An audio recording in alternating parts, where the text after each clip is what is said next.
excelencia académica y compromiso social. Muy queridos amigos y amigas, hermanos y hermanas en Cristo Jesús, un gran saludo al inicio de esta 15ª semana dedicada a la doctrina social de la Iglesia, nuestra querida Arquidiócesis de Maracaibo. Ciertamente hemos querido durante esta semana reflexionar sobre un acontecimiento que hace 15 años sucedió, pero todavía está en proceso, como es la quinta asamblea del Episcopado Latinoamericano y Caribeño en Aparecida, y que se recoge en el documento de Aparecida. Pero quisiera en esta primera exposición hacerlo desde la novedad de una primera asamblea eclesial de América Latina y el Caribe que reflexionó sobre algunos aspectos fundamentales de Aparecida y que se recogen en las 41 propuestas o desafíos que surgen de esta primera asamblea eclesial. Y es una primera asamblea eclesial porque formamos parte todo el pueblo de Dios, no solamente los obispos, sino también sacerdotes, religiosos, religiosas y el laicado de América Latina. Ciertamente ha sido una riqueza inmensa y por eso quisiera en pocos minutos proponerles a ustedes algunos contenidos que más esbozan lo que allí aconteció, porque fue un proceso sinodal, un proceso donde todos interactuamos, muchos de ustedes participaron por Venezuela, y un proceso que recoge también las preocupaciones en este momento, en el momento actual de nuestra sociedad y también de nuestra Iglesia. El primer aspecto que quisiera compartir con ustedes es la búsqueda de un nuevo sentido de Iglesia. Es decir, estamos viviendo en toda América Latina y el Caribe, en nuestra Iglesia, un kairos, un tiempo de gracia. ¿Por qué? Porque se ha dado una dinámica de escucha, de diálogo respetuoso, en un caminar juntos, donde las propuestas se respetan y donde también cada uno de nosotros como responsable del ámbito pastoral tratamos de enfocar estos elementos en el actuar diario de la Iglesia.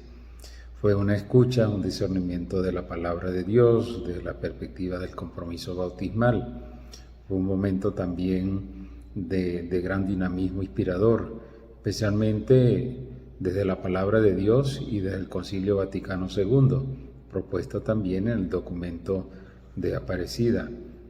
Y puntos focales de una iglesia que escucha son la misericordia, el diálogo, la cultura del encuentro, que hacen de la iglesia una casa de acogida, un hospital de campaña, donde se presentan las diversidades culturales, étnicas y también sexuales, con gestos, actitudes e iniciativas de escucha y de diálogo, y no de cerrazón y condenación, lo que denigraría de una espiritualidad del encuentro. Por eso es la apertura a la misericordia, al diálogo, a la escucha mutua.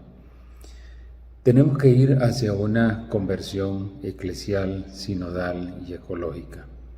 Esta conversión eclesial, sinodal y ecológica implica el repensar el lenguaje, el repensar también las narrativas que tenemos dentro de la Iglesia y en la Iglesia, las estructuras mismas de servicio, la renovación de estas estructuras, la liturgia misma, porque hay que recordar que todavía no se ha puesto en práctica todo lo propuesto por el Concilio Vaticano II, los ministerios y servicios para que sean significativos en los nuevos areópagos de la sociedad, en una realidad que asume, además de la interculturalidad, la multiculturalidad, donde se valora la identidad mestiza de nuestra región y la variedad de expresiones culturales que expresan una rica vivencia de signos, de símbolos y contenidos, lo que implicaría un camino necesario para la conversión teológica, la conversión pastoral y también la conversión eclesial. Así como lo hizo Aparecida, se vuelve a reconocer que existen estructuras pastorales caducas. ¿Qué significa caducas? Que ya no dicen nada, pero las seguimos repitiendo, que no expresan nada en el ámbito evangelizador y que son necesarias cambiarlas. Surge pues entonces la pregunta que nos hacemos todos, especialmente los obispos, ¿Tendremos el valor de cambiarlas?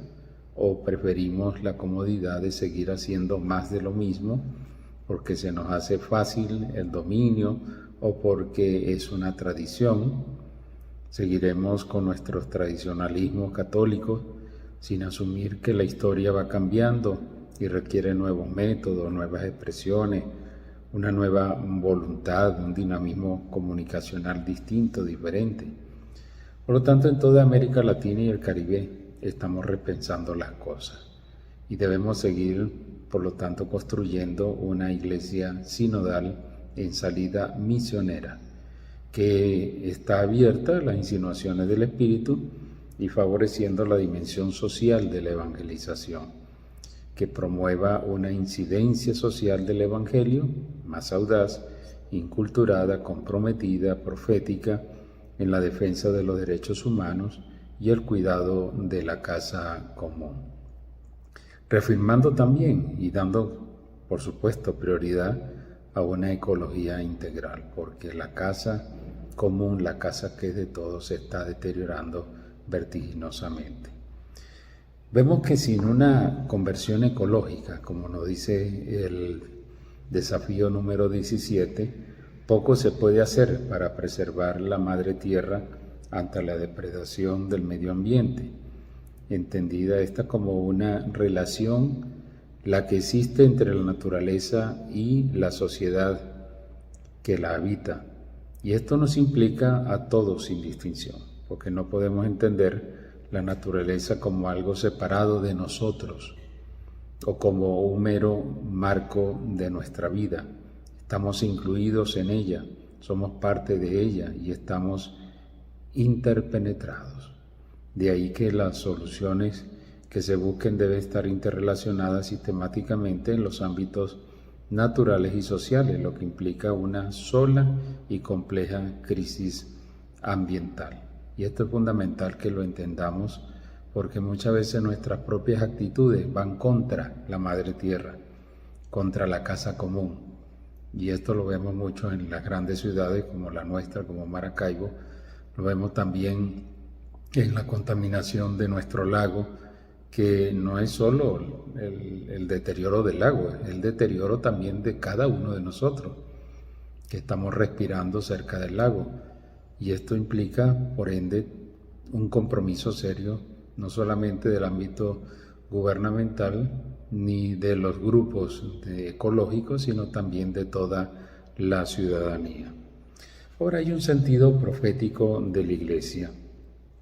En los desafíos que se han propuesto, estos 41 desafíos, hay una marcada tendencia a reforzar el sentido profético de la Iglesia, principalmente en el marco de la denuncia de las diversas formas de violencia e injusticias contra nuestros pueblos, como nos dice el número 27, el desafío 27. Principalmente el crimen organizado, el narcotráfico, la trata de personas, el tráfico de armas, los secuestros y ventas de órganos, la corrupción, por lo que se pide a la Iglesia acompañar a las víctimas de estas injusticias y promover una cultura de la no violencia, la defensa de los derechos humanos y la defensa también y promoción de la paz. Hay una gran necesidad, pues, de un diálogo para la integración de nuestros pueblos ante la aparición también de diversas ideologías que plantean más un nacionalismo que una visión regional. De ahí la propuesta del fortalecimiento de la democracia, como también lo ha propuesto el mismo Papa Francisco en Fratelli Tutti, y de los ámbitos institucionales y políticos que favorezcan un intercambio de experiencias que permita madurar en el caminar como pueblo. Ahora podemos ir hacia algunas nuevas expresiones pastorales. Como bien pues se ha dicho, hay necesidad de una revisión profunda de la forma en que se realiza la pastoral en los tiempos actuales. Particularmente, diríamos, a los 15 años del acontecimiento de Aparecida, pero también nosotros en Venezuela, a los 15 años de la promulgación del Concilio Plenario de Venezuela, de los 16 documentos del Concilio Plenario de Venezuela, y estar sumergidos en una especie de búsqueda permanente, especialmente en este tiempo de pandemia, donde hemos estado 2 años, como podríamos decir criollamente, como a media máquina en todo el ámbito pastoral, pero ahora se está abriendo más un panorama distinto. Uno de los objetivos de la Asamblea Eclesial fue el de animar una pastoral en conversión, donde todos los miembros del pueblo de Dios, como discípulos misioneros, sean sujetos de la evangelización, es decir, compartir el sueño del Papa Francisco al expresar sueño con una opción misionera capaz de transformarlo todo. Y la reforma de estructuras que exige la conversión pastoral solo puede entenderse en este sentido: procurar que todas ellas se vuelvan más misioneras, que la pastoral ordinaria en todas sus instancias sea más expansiva y abierta, y que coloque a los agentes pastorales en constante actitud de salida y favorezca así la respuesta positiva de todos aquellos a quienes Jesús convoca a su misión. Y esto es importante entenderlo porque no se trata de hacer proselitismo, es decir, la Iglesia sale a buscar nuevos miembros para atraerlos. No se trata de eso. Se trata de irradiar toda la dinámica social, política, económica, cultural, irradiarla del Evangelio de Jesucristo. Aquí no se pone como protagonista a la Iglesia, se pone como protagonista el reino de Dios, la palabra de Dios, a Dios mismo, como expresión máxima de lo que nosotros podemos entender en ese gran misterio de la encarnación. Por eso tenemos que cambiar de actitud. Muchas veces pensamos que es sencillamente atraer a la gente a la Iglesia. No se trata de eso. Se trata de irradiar en todas las dinámicas donde nosotros estemos involucrados, en el trabajo humano, en el ámbito de la familia, en el ámbito institucional, irradiarla del Evangelio de Jesucristo. Porque de lo contrario es fresco, es muy sabroso nada más hacer el trabajito de traer a la gente y que, bueno, los padres que hagan el resto del trabajo. No se trata de eso. Se trata de que todos nos comprometamos realmente a una dinámica de irradiación, de hacer que en las culturas realmente el Evangelio penetre. No para cambiar la cultura, sino para enriquecerla y para realmente darle un sentido profundo de humanidad. Esta pastoral renovada debe animar la participación de los laicos en los espacios de transformación cultural, política, social, y no solo en el ámbito eclesial. El laico, desde su fe, debe comprometerse a generar las transformaciones necesarias para una vida digna, desde una actuación ética en la sociedad, integrando principios de la doctrina social de la Iglesia en su desempeño. Y no podemos olvidar el servicio y el aporte de la mujer en la historia, en la sociedad, en la misma Iglesia, como nos dice el desafío número 22.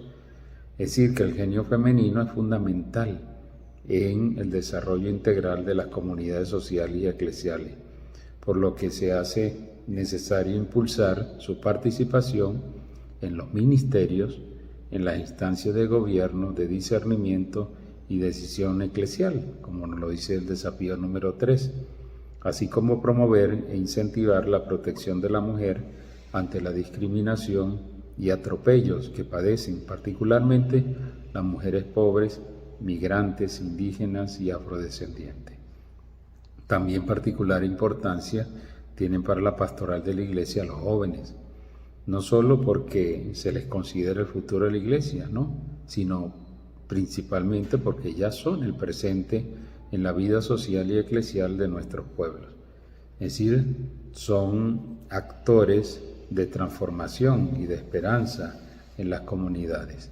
Y la Iglesia tiene el deber de acompañarles desde el ámbito pastoral para que desarrollen sus potencialidades creativas y sean portadores de buenas noticias para las comunidades. En esta apertura pastoral no se puede olvidar algunos ámbitos. Señalaría aquí unos 6, 7 ámbitos. Primero, lo que ya hemos dicho, sobre todo en el conjunto de un caminar juntos todos. Nadie puede quedarse relegado. En esto entran los movimientos populares de la región en la búsqueda de los derechos sagrados de tierra, techo y trabajo, la necesidad de promover espacios y redes de encuentro y acompañamiento. En segundo lugar, promover una pastoral familiar integral para acompañar y fortalecer la centralidad de la familia en la sociedad humana. En tercer lugar, pasar de la pastoral de la ciudad a una pastoral urbana que favorezca sobre todo la interrelación en el tejido social. También organizar la pastoral de la salud mental para generar una cultura de la cercanía y de la ternura, así como promover una pastoral de la comunicación que abarque las nuevas tecnologías y favorezcan el encuentro ético y crítico ante la realidad cambiante. Todos estos desafíos, queridos amigos y amigas, están propuestos. El pueblo de Dios que peregrina en nuestra región y más aún que peregrina aquí en nuestra querida arquidiócesis, debe apropiarse de esta riqueza de propuestas en función de valorar una nueva práctica pastoral enriquecida por una estructura eclesial y sinodal, donde la pluralidad de visiones y la apertura a la creatividad sean puntos focales que estimulen el quehacer pastoral de nuestras comunidades. No podemos dejarlos como simples referentes, sino integrarlos a los planes pastorales y a los modos de ser y de hacer como discípulos misioneros. Por eso es fundamental entender lo que es la sinodalidad. En una iglesia sinodalidad es una iglesia que camina junto. Es activar lo que ya el Concilio Vaticano II nos ha propuesto de siempre, el sensu fidei, donde todos como pueblo de Dios vamos caminando y tenemos responsabilidades. Aquí la evangelización no es solo del obispo o de los sacerdotes porque predican, porque digamos tienen una vocación específica, sino de todos. Y casi me atrevería a decir principalmente del laicado, porque son la mayoría y que están enrumbados en todas las áreas de la vida social de la humanidad, en el área política, en el área económica, en el área de la familia, en el área cultural, en fin, en todos los ámbitos de la vida de las personas. Y por eso hay que caminar juntos. Se enriquecen unos de otros y sobre todo dentro de lo que viene a ser la eclesialidad, compromiso de todo un pueblo de Dios que peregrina. Ojalá que en nuestra querida arquidiócesis de Maracaibo y cada uno de nosotros donde se encuentre pudiéramos también gestar este gran compromiso de amor por el pueblo, un pueblo que ya nos lo ha mostrado pues toda la tradición bíblica, un pueblo que también el Concilio Vaticano II nos lo ha propuesto dentro de la dinámica de un misterio de amor de Dios por su pueblo y un pueblo que nos acoge a todos como miembros en igualdad de condiciones, desde el bautismo y siguiendo también con el mandamiento del amor, donde todos nosotros podemos asumir grandes proyectos y sobre todo desde la humildad que nos propicia el mismo Jesús desde la cruz, con los sacrificios que puedan surgir, poder construir pues este reino de Dios en el pueblo de Dios. Así que mis hermanos, seguir adelante, anunciando, pregonando a tiempo y a destiempo, como nos dice Pablo, el sentido misionero de la Iglesia y sobre todo hacer irradiar la palabra de Dios en cada una de las circunstancias de nuestra vida. Bueno, que esta semana sea una semana de reflexión, que podamos ir discerniendo y sobre todo proponiendo elementos novedosos en este momento actual de la Iglesia y de la sociedad. Bueno, que Dios los bendiga y muchas gracias por esta oportunidad.